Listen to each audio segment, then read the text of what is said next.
Example 2. This is going to be as hard as it gets. Um, we're doing the same thing, except there's there's a couple hard things. First off, we don't have a graph. Nothing's provided for us. We're only given directions in the example. And while it's still a dilation, and it's still about the origin, which is the only thing we're looking at today, what you'll notice is the scale factor is a fraction. It's not a friendly one like a half. It's 1/3. But fear not, we take this one step at a time, follow a game plan, we'll get through it. So we need to graph this line. We need to see what we're dilating. And if you can't see it, you can't do it. So here is the thing we are dilating, and it's a line. And you might be saying, well, how do I graph that line? What does that line even look like? And you're right, because it looks weird because it doesn't say y equals. It's not in that y equals m times x plus b form. So I could just look next to the x and figure out what my slope is. And look next to the thing without the variable and figure out my y-intercept is. I can't do that here. So I need to do some algebra. And what I'm going to try and do to this is put it in this y equals form. I want to, in essence, solve for y. I want to isolate this y. So what's bothering my y, yes, that plus 3 attached by multiplication is bothering me. But before I even deal with that, there's this x, that minus x, that I want to get rid of. So how do I get rid of a minus x? Well, I do the inverse. I add x. That's how they'll cancel. And whatever I do to one side of my equal sign, I have to do to the other side. And I'm not going to stick that x underneath 9 because they're not like terms. 9 doesn't have any x's. So when I rewrite this, I'll get plus 3y equals 9, and then a plus x. And that's fine, because, hey, that's getting me closer to that x term and that constant all by itself. They're reversed right now, but don't sweat it. Let's just keep on going. Well, how do I isolate that y now? Oh, you can see that red 3 is bothering it. How is it attached? Well, it's attached by multiplication. Well, how do you undo multiplication? Oh, I do the opposite. I divide. So divide by 3. They'll cancel.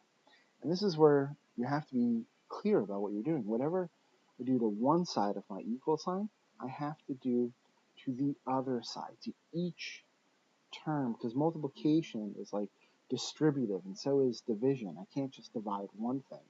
I have to divide like everything by 3 to distribute that division, just like you would multiplication. I'm going to divide 9 by 3 and x by 3. And, there's like a hidden 1 here. There's a hidden 1x. And when I simplify, I'm going to get y equals, I'm going to put the x terms first because that's what it looks like in the equation of my line. So I'm going to write that 1/3 separately. I'm going to toss my x out there, and then I'm going to deal with this 9/3. 9 divided by 3 is simply positive 3. And now I can see, oh, my slope is 1/3, and my y-intercept is plus 3. So now I can graph this thing. Here's the line I really had, and how I graph that is, I go to my y-intercept, I go to the y-axis, and I look for 3, and I plot that, and that's my y-intercept. And then I'm going to carry out my slope, my rise over run. And those are all positives. I'm going to rise 1, and then run 1, 2, 3. And I could repeat that. Or I could go the other way, go down 1 and to the left 1, 2, 3. Okay? And when you connect that, you're going to get a line.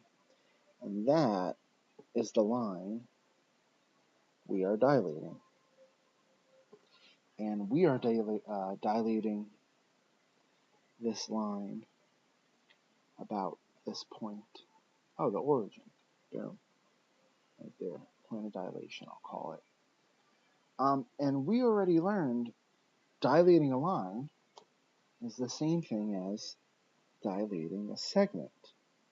Okay, so you could just dilate these endpoints because they're nice and friendly endpoints, and then move on that way.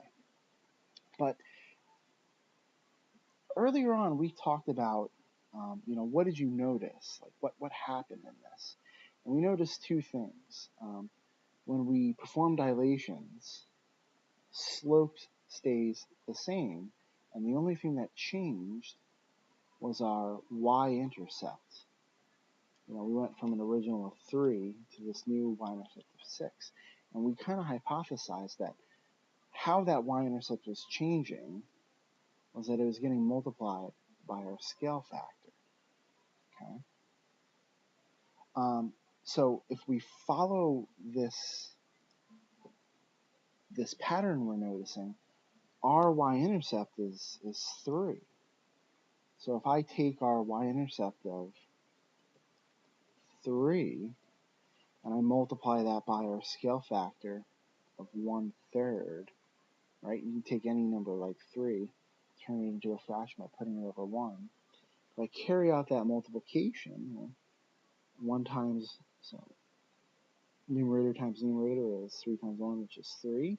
Denominator times denominator is 1 times 3, which is 3. And 3 over 3 is simply just 1 over 1, or 1. So now our y-intercept is this point, 1. And that makes sense because if we look at it visually, to dilate this point about the origin, it was a rise of how much? It was a rise of 3.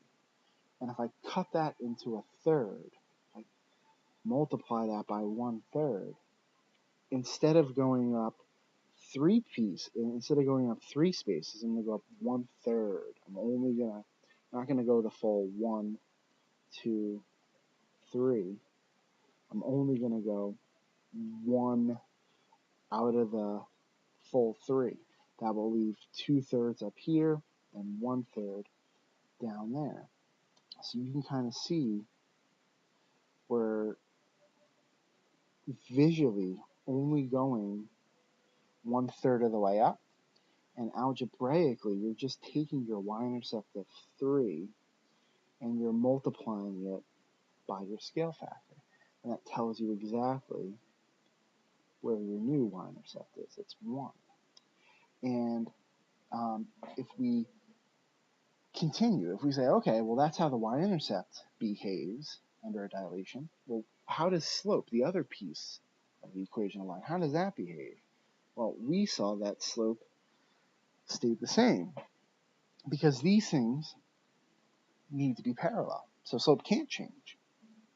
So if this is my new y-intercept, if this is my new y-intercept, and I already know that my slope, let me clean this up just a little bit.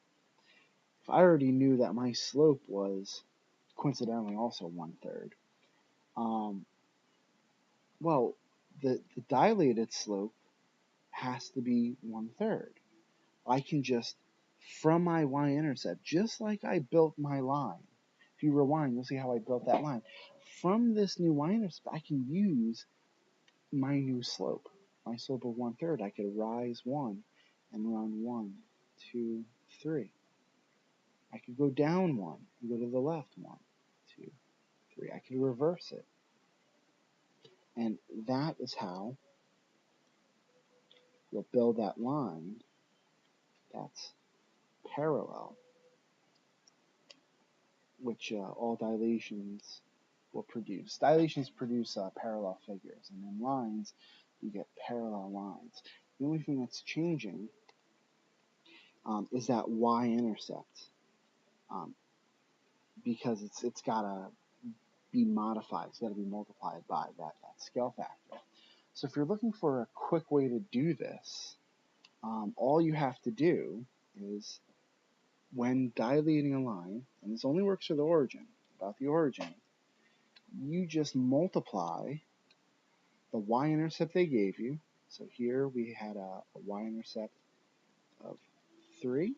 If you multiply that by your scale factor, okay, 1/3, that equals 1. That's going to give you your new y-intercept. That's how we got down there. And then we're going to use the original slope. And there was that original slope from the equation.